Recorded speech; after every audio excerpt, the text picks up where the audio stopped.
नमस्कार दोस्तों, wisdom wave helps YouTube channel पर आपका स्वागत है।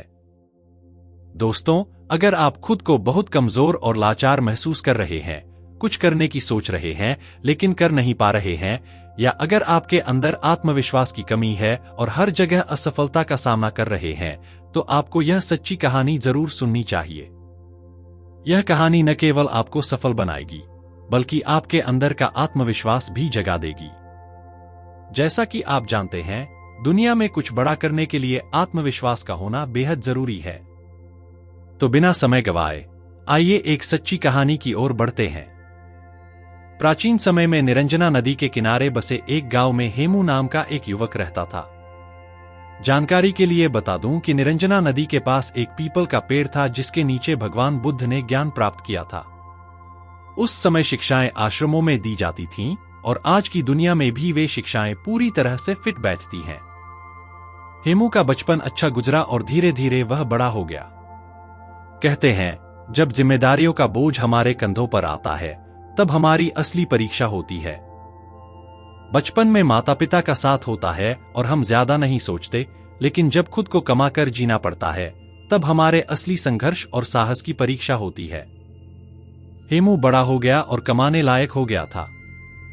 बारिश का मौसम था, हवा तेज चल रही थी और ओले भी गिर रहे थे। हवा इतनी तेज थी कि ऐसा लग रहा था कि वह सब कुछ उखाड़ ले जाएगी। हेमू के घर में 2 बैल थे जिनकी मदद से उनकी खेती होती थी, लेकिन आंधी और बारिश इतनी तेज थी कि बैल भीग रहे थे। जब हेमू की मां बैलों को घर में लाने के लिए बाहर निकली, तो वह फिसलकर गिर गईं और उनकी कमर टूट गई। इसके बाद से वह ठीक से चल नहीं पाईं। इलाज में बहुत सारे पैसे खर्च हुए, लेकिन कोई खास असर नहीं हुआ। समय बीतता गया और हेमू की मां ज्यादातर बिस्तर पर ही पड़ी रहती थी। हेमू को अब घर की जरूरतों के लिए पैसे की आवश्यकता थी, इसलिए वह नौकरी की तलाश में घर से बाहर निकला। हेमू के पास जो पैसे थे, वे जल्दी ही समाप्त हो गए। उसने कई जगह नौकरी की, लेकिन वह किसी भी जगह टिक नहीं सका। उसके मालिक उसके काम से संतुष्ट नहीं होते थे और उसे निकाल देते थे। ऐसा हर जगह हुआ। हेमू को समझ में आ गया कि उसमें कुछ कमी है, जिसकी वजह से उसे हर जगह से निकाल दिया जाता है। उसे एक ऐसे गुरु की जरूरत थी जो उसे सही मार्ग दिखा सके। कठिन समय में सही मार्गदर्शन बहुत जरूरी होता है, क्योंकि ऐसे समय में संभलने की बहुत आवश्यकता होती है। हताश और निराश होकर हेमू एक बगीचे में बैठा था। तभी उसने देखा कि कुछ बौद्ध भिक्षुक अपने भिक्षा पात्र लेकर गांव से लौट रहे थे और आश्रम की ओर जा रहे थे। हेमू ने उनका पीछा किया और आश्रम पहुंच गया। जब आश्रम के बच्चों ने उसे देखा, तो उन्हें लगा कि वह चोर है और वे चिल्लाने लगे कि आश्रम में चोर घुस गया है। बच्चे उसे पकड़कर आश्रम में ले आए। हेमू हाथ जोड़कर प्रार्थना करने लगा और कहने लगा, हे महात्मा, मैं कोई चोर नहीं हूं। मैं जीवन से हार चुका एक इंसान हूं। मेरी जिंदगी में कुछ भी नहीं बचा है। मेरी मां की कमर टूट गई है और वह बिस्तर पर पड़ी रहती है। उनके इलाज में बहुत पैसे खर्च हो गए और बची खुची जमीन भी बेच दी गई। मैं पैसे कमाने के लिए इधर उधर भटक रहा हूं, लेकिन हर जगह से निकाल दिया जाता है। मैं पूरी कोशिश करता हूं, लेकिन मुझे समझ नहीं आता कि क्यों ऐसा होता है। इतना कहकर हेमू रोने लगा। ऐसे बुरे वक्त में कौन नहीं रोएगा। तभी आश्रम के प्रधान भिक्षुक वहां पहुंचते हैं और सभी को हटने का आदेश देते हैं। वे हेमू के पास जाकर उसकी परेशानियों को ध्यान से सुनते हैं। प्रधान भिक्षुक ने हेमू से कहा, बेटा, तुम रो मत। अगले 10 दिनों तक तुम कहीं नहीं जाओगे। इन 10 दिनों में हम तुम्हारी पूरी जिंदगी बदल देंगे। तुम्हारा खोया हुआ आत्मविश्वास लौट आएगा। लेकिन तुम्हें इन 10 दिनों में जो भी काम करने के लिए कहा जाएगा, तुम्हें करना पड़ेगा।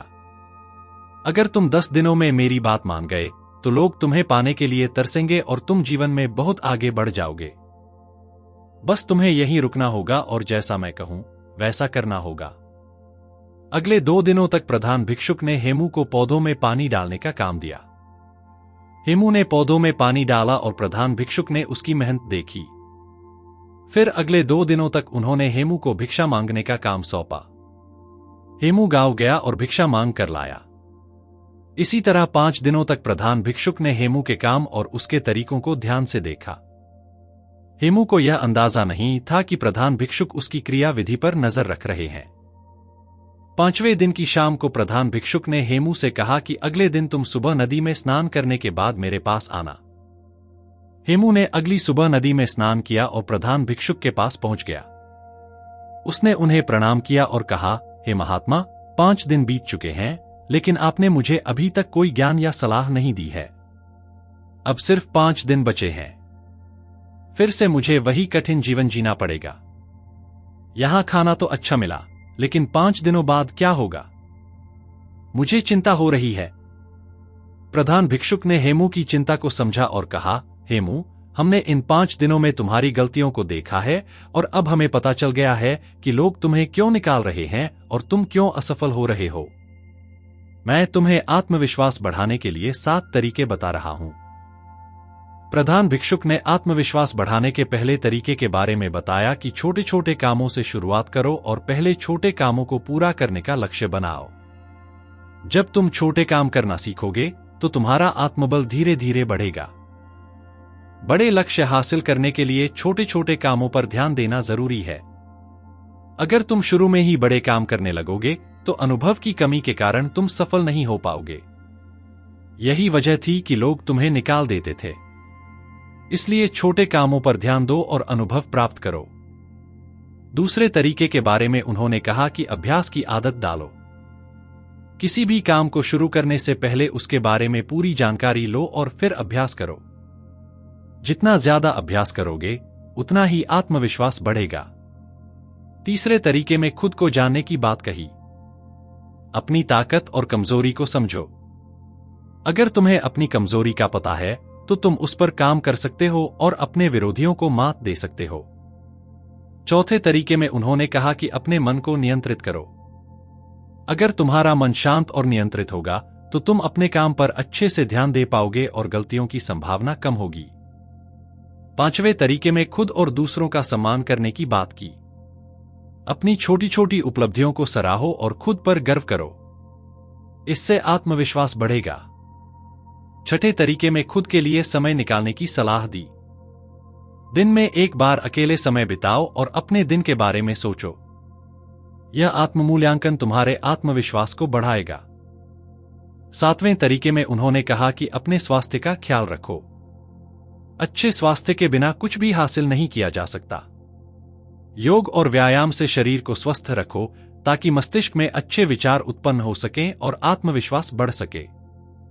प्रधान भिक्षुक ने हेमू को इन 7 तरीकों को अपनाने की सलाह दी। हेमू ने इन 15 दिनों में इन सबको अपनाया और फिर प्रधान भिक्षुक ने उसे राजा के पास भेजा।